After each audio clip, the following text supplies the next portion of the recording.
I think that there's two sides here. There's this question of Hamas disarming, whether it's willing to do that or not. Big questions about the political future of Gaza, rival factions within the Gaza Strip, and also how Israel decides to respond to this and how the U.S. decides to respond as well. Hi, I'm Dhruva Jaishankar. And I'm Rachel Rizzo. Welcome to the Around the World podcast, your essential guide to understanding the forces shaping our world today. Every week, we cut through the noise to bring you clear, insightful analysis of the most important developments in geopolitics. Whether it's security challenges across Europe, shifting power dynamics in Asia, domestic updates from the United States, or regional updates from Latin America or the Middle East, we make sure you're up to speed on what's happening and, more importantly, why it matters. Thanks for tuning in.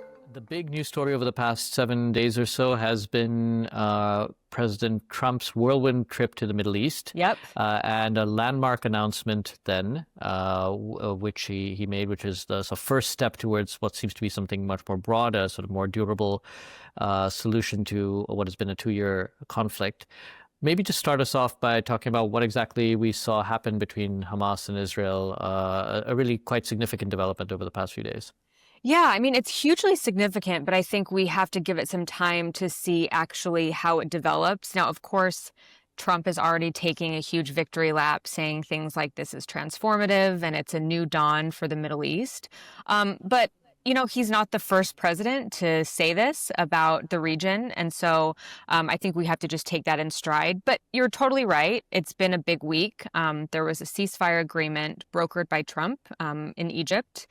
And he's declared that the war is over. And on Monday, the final 20 living Israeli hostages that were held by Hamas since October 7, 2023, were released and returned to Israeli medical staff. And in exchange for the hostages, Israel released about 1,700 Palestinian detainees held without charge and about 250 Palestinian prisoners. So big developments here, but I think it's still tenuous, and we're not exactly sure where it's going to go. And that's actually, it's interesting. I mean, on the one hand, it was really significant just seeing the footage and the videos of families being reunited on both sides. This has obviously been, a really sort of terrible few years for them. But yet, I think there are still a lot of questions that remain.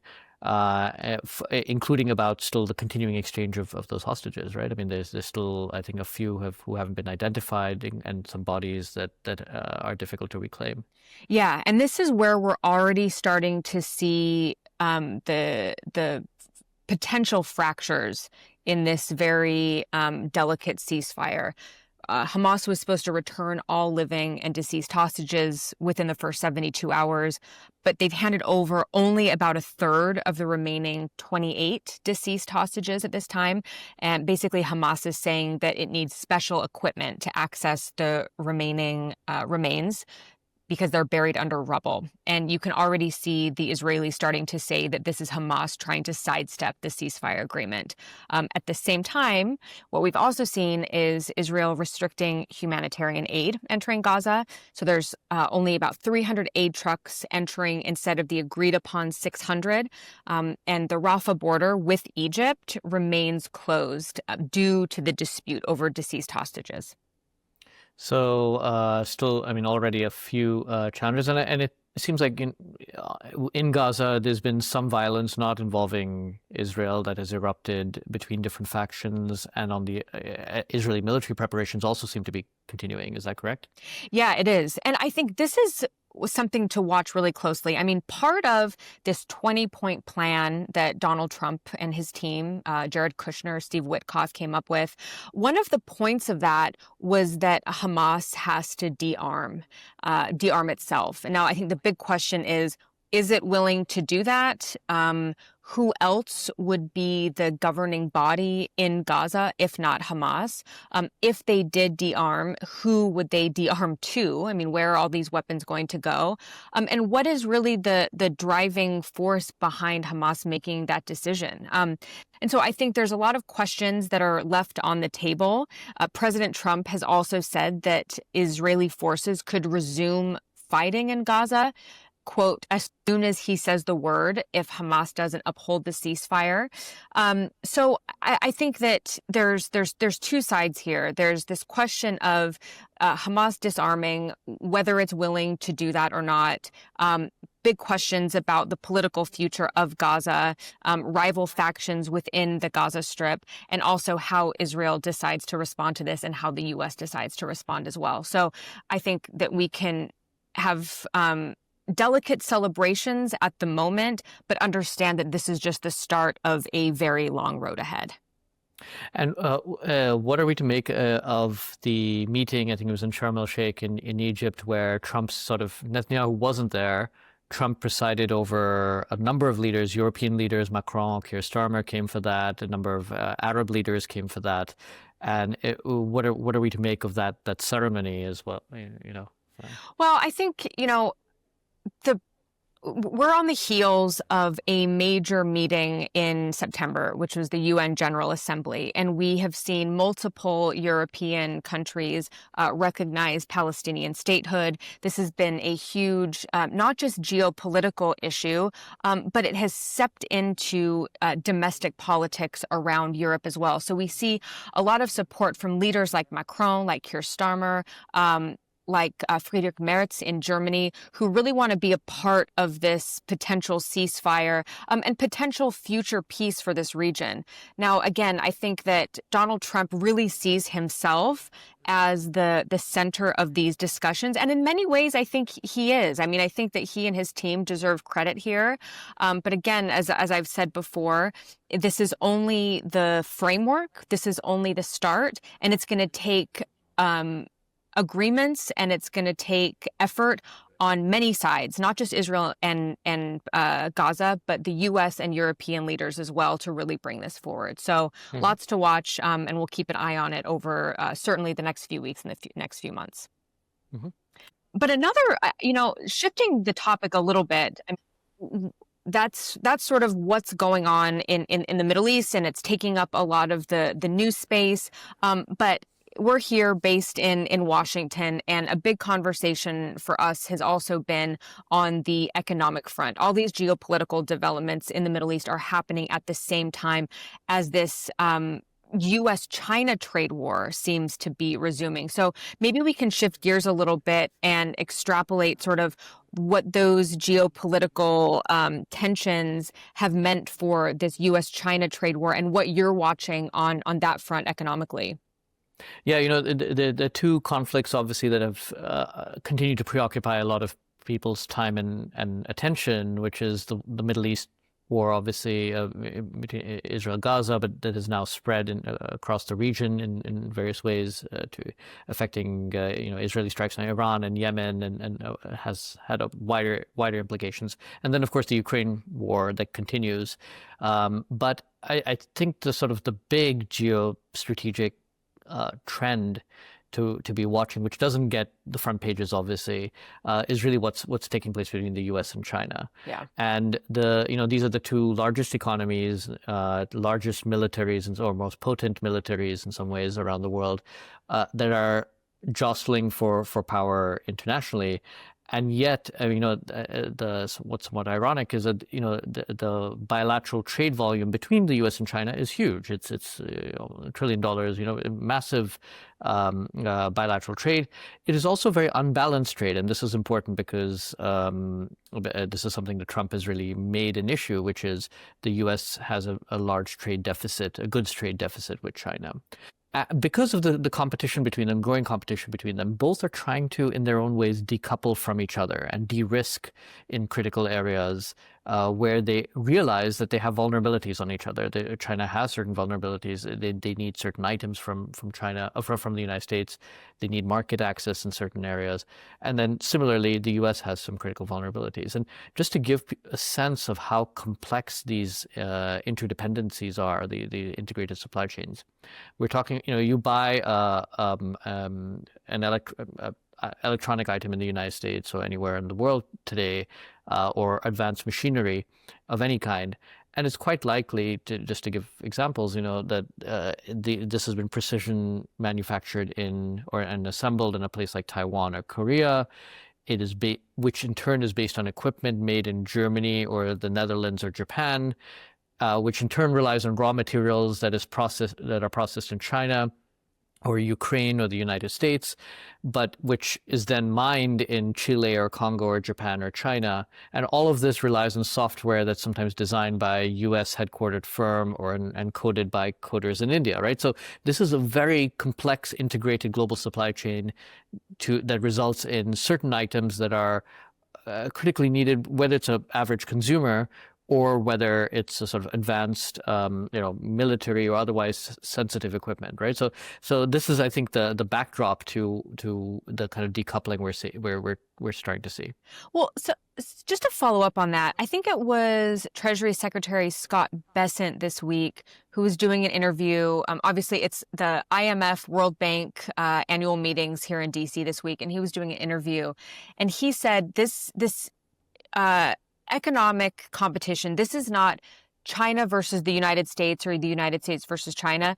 This is China against the world. Mm-hmm. Is that accurate? Or like, how are you viewing comments like that are coming out of the Trump administration? Well, Bessent's comments represent a slight change in tenor over what we've seen over the past few months, which is in some ways the U.S. was trying to take on the world, but I think I'm just going to try and contextualize this a little bit. Yeah. In some ways, what he says is right, which is China today has the manufacturing power, which is sort of disproportionate to its share of the global economy. It is in many ways the factory of the world. So many supply chains run at least partially through China today that it's very hard for anyone, not just the United States, to disentangle themselves. And with the exception of some component manufacturers in East Asia, Japan, South Korea, Taiwan, and raw material exporters, almost every other major economy has a massive trade deficit with China. Mm-hmm. So in that sense, he's not off. But let me just take this back. When the Trump administration came in earlier this year, they decided to use a pretty blunt instrument, tariffs, to try and renegotiate economic terms of engagement with much of the world. And at one point in time, tariffs on China exceeded 100%. Mm-hmm. Now, China did something quite clever in some ways, which is they decided to cut off supplies for rare earths, or threatened to supply them. And that led to a reconsideration within Trump's economic team, where they realized that certain critical items, they were really operating, they had a few weeks of supply, and in certain really crucial areas. So they realized there was this really key vulnerability that China was exploiting and using as leverage. There were then talks in the spring and summer between U.S. and Chinese delegations at the cabinet level in Geneva, in London, in Stockholm, extending into the summer. And the tariffs came down as part of these negotiations. The tariffs came down, U.S. tariffs on China to 30% average.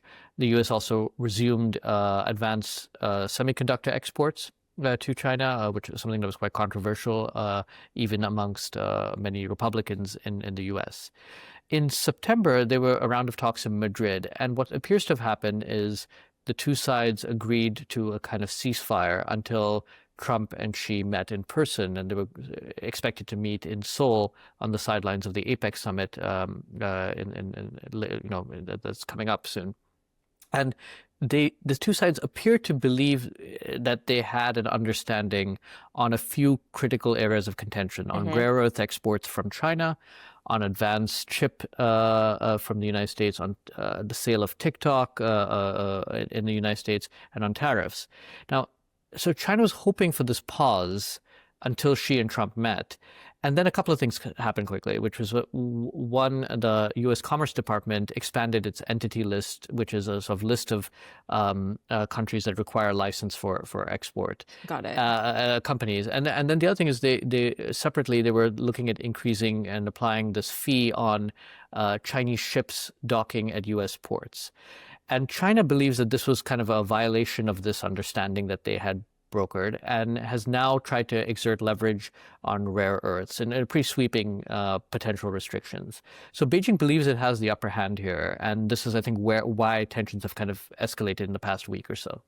So just to bring us back to basics for a little bit, for those who might be listening that don't follow the economic relationship between China and the U.S. as closely as you've been following it, these debates around tariffs, around the Chinese export of rare earths, decreasing those exports. I mean, does this all just come down to who has the ability to make semiconductors and make the most powerful semiconductors, which then go into making the most powerful technologies, which in turn feed into this global so-called competition between the US and China? Like, is that really what we're talking about here? Is it that easy, or is it a little bit more complicated than that? So I think semiconductors are the most visible and immediate Yep. area of contention. I mean, it's something that is really so integral to it's integral to your smartphone and laptop. It is television. It's integral to military applications. Any advanced military equipment has chips in them. It's integral to AI and growth and competition in the AI sector. So I think that's one that just speaks to a lot of people because it Yeah. is so.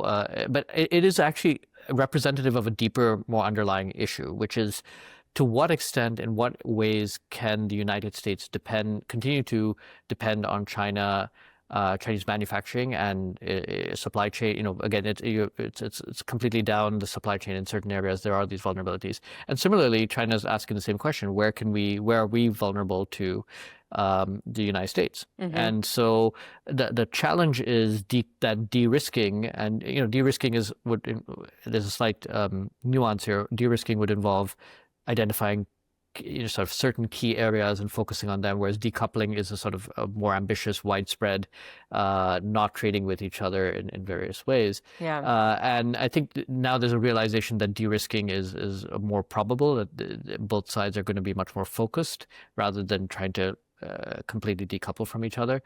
But doing it is sometimes much harder because it requires very high capital costs. That basically somebody has to front.